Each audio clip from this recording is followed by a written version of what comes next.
മുംബൈ ഭീകരാക്രമണ കേസ് പ്രതി തഹാവൂർ റാണയെ ഇന്ന് ഇന്ത്യയിലെത്തിക്കും. NIA അറസ്റ്റ് രേഖപ്പെടുത്തി പട്യാല കോടതിയിൽ ഹാജരാക്കുന്ന റാണയെ തീഹാർ ജയിലിലാകും പാർപ്പിക്കുക. റാണയെ ഡൽഹിയിൽ എത്തിക്കുന്നത് കണക്കിലെടുത്ത് കനത്ത സുരക്ഷ ഏർപ്പെടുത്തിയിട്ടുണ്ട്. അതേസമയം മോദി സർക്കാരിന്റെ നയതന്ത്ര വിജയമെന്ന് കേന്ദ്ര ആഭ്യന്തരമന്ത്രി അമിത് ഷാ വ്യക്തമാക്കി. തഹാവൂർ റാണയുമായി അന്വേഷണ ഉദ്യോഗസ്ഥർ ഇന്ത്യയിലെത്തുന്നതോടെ NIA അറസ്റ്റ് രേഖപ്പെടുത്തി പട്യാല കോടതിയിൽ ഹാജരാക്കും. റാണയെ ചോദ്യം ചെയ്യാനായി കസ്റ്റഡിയിൽ വേണമെന്ന് NIA ആവശ്യപ്പെടും. ചോദ്യം ചെയ്യലിൽ മുംബൈ ഭീകരാക്രമണ കേസിൽ മറ്റു പ്രതികളുടെ പങ്കിനെക്കുറിച്ച് കൂടുതൽ വിവരങ്ങൾ ലഭിക്കുമെന്നാണ് ഏജൻസികളുടെ കണക്കുകൂട്ടൽ. ഇന്ത്യയിലെത്തിക്കുന്ന റാണയെ തിഹാർ ജയിലിലാകും പാർപ്പിക്കുക. അതേസമയം റാണയെ തിരികെ എത്തിക്കുന്നത് മോദി സർക്കാരിന്റെ നയതന്ത്ര വിജയമെന്ന് കേന്ദ്ര ആഭ്യന്തരമന്ത്രി അമിത് ഷാ വ്യക്തമാക്കി. സ്ഫോടനങ്ങൾ നടന്ന കാലത്ത് സർക്കാരുകൾക്ക് റാണയെ തൊടാനായില്ലെന്ന് അമിത് ഷാ വിമർശിച്ചു.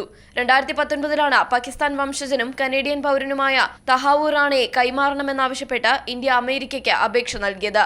മുംബൈ ഭീകരാക്രമണ കേസിലെ സൂത്രധാരനായ റാണയ്ക്കെതിരായ തെളിവുകളും കൈമാറി. ഡൊണാൾഡ് ട്രംപ് നരേന്ദ്രമോദി കൂടിക്കാഴ്ചയിലും ഈ വിഷയം ചർച്ചയായി. ഇന്ത്യക്ക് കൈമാറുന്നതിനെതിരെ തഹാവൂർ റാണ അമേരിക്കയിലെ വിവിധ കോടതികളിൽ അപേക്ഷ നൽകിയിരുന്നു. ഇവ തള്ളിയതോടെ കഴിഞ്ഞ നവംബറിൽ റാണ അമേരിക്കൻ സുപ്രീം കോടതിയെ സമീപിച്ചു. ഇന്ത്യയിലെത്തിയാൽ മതത്തിന്റെ പേരിൽ തന്നെ പീഡിപ്പിക്കുമെന്ന് റാണ US സുപ്രീം കോടതിയിൽ വാദിച്ചിരുന്നു.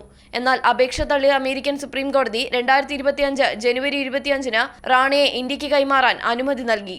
പാക് ഭീകര സംഘടനയായ ലഷ്കർ-ഇ-തൊയ്ബയുമായും പാക് ചാരസംഘടനയായ ISIയുമായി ബന്ധമുണ്ടായിരുന്ന റാണ മുംബൈ ഭീകരാക്രമണ കേസിലെ മുഖ്യപ്രതിയും സൂത്രധാരനുമായ ഡേവിഡ് കോൾമാൻ ഹെഡ്ലിയുടെ അടുത്ത അനുയായിയാണ്.